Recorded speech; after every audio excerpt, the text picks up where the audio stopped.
Hey guys, so a little update on the Benedict Nano reef. Most everything is actually doing really well in this tank now. I think this tank's about roughly 5 or 6 months old. I'd have to go back and look. I had this tank cycled, I think for 2 months, 3 months-ish.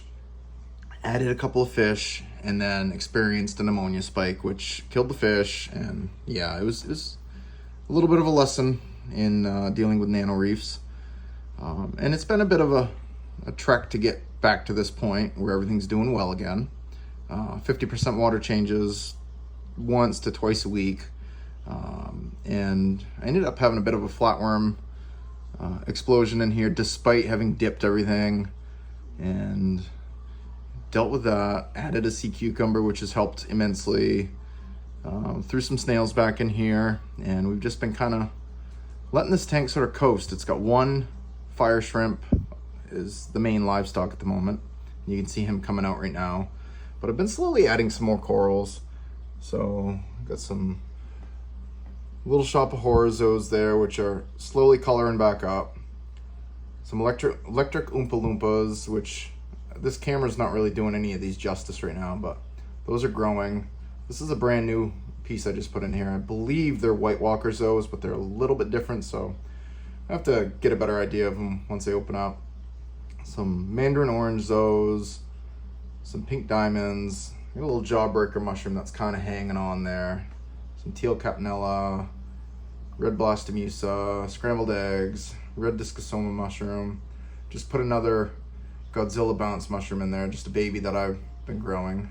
An Orange Yuma, Plaunaphthia, Orange Discosoma, King Midas, Radioactive Dragon Eyes. I just put a little chunk of Green Duncan in there. Got some Utter Chaos, Orange Leptoceras, Pink Zippers, Rainbow Infusion Zoes. I just put this little teeny chunk of Neon Green Spongotes Montipora. That's our first SPS in this tank, so we're gonna give it a try. And we've got this Pink Nephthia as well, which is one of my favorites. And that's kind of a rundown. Oh, and the Rastas in the front. It's kind of a rundown of what we have for corals in this tank at the moment. It's primarily going to be a zoanthid garden with some softies and a few random bits mixed in. The one little Spongotes is sort of a test piece to see if SPS will do okay in here. We've had some decent luck with a couple of LPS.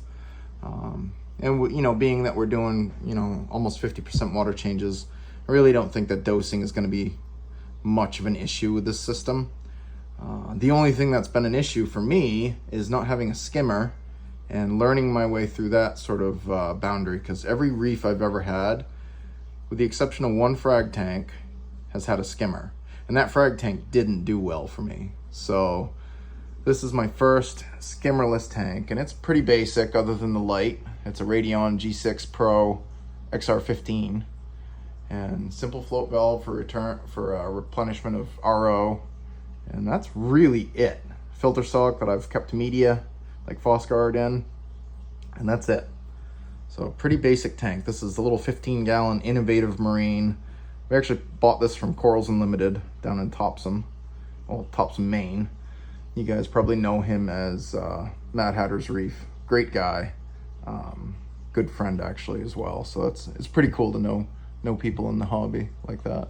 But anyway, I'm kind of rambling. This is only one of the tanks, and the other two tanks are shut down. That's one, and that's the Benedict flagship reef there. And yeah, I don't mind the blow-up bed in the way. But yeah, that's the 150. I just fed these guys. That tank is going to get a little bit of a revamp here pretty soon, and that tank is going to get a bit of a re-aquascape. Got some pretty cool corals in there that are growing kind of in a funky way, and need to sort of move things around to be able to appreciate them. But right now, this is the highlight of this video, and this is also my first nano reef. And I will say the quality of these tanks is better than any I've seen so far. It's really got me thinking about setting up a little bit bigger Innovative Marine tank for myself. I've got a nice little pair of Darwin Acellus that would look really nice showcased in one of these. So, but anyway, guys, I hope you guys are all having a good day. I hope you guys are paying attention to your reefs a little bit, because You know, if you're like me in the middle of summer, you tend to neglect them a bit. But either way, I hope you guys enjoy this, and yeah, hope to see you on another one. Happy reefing, guys.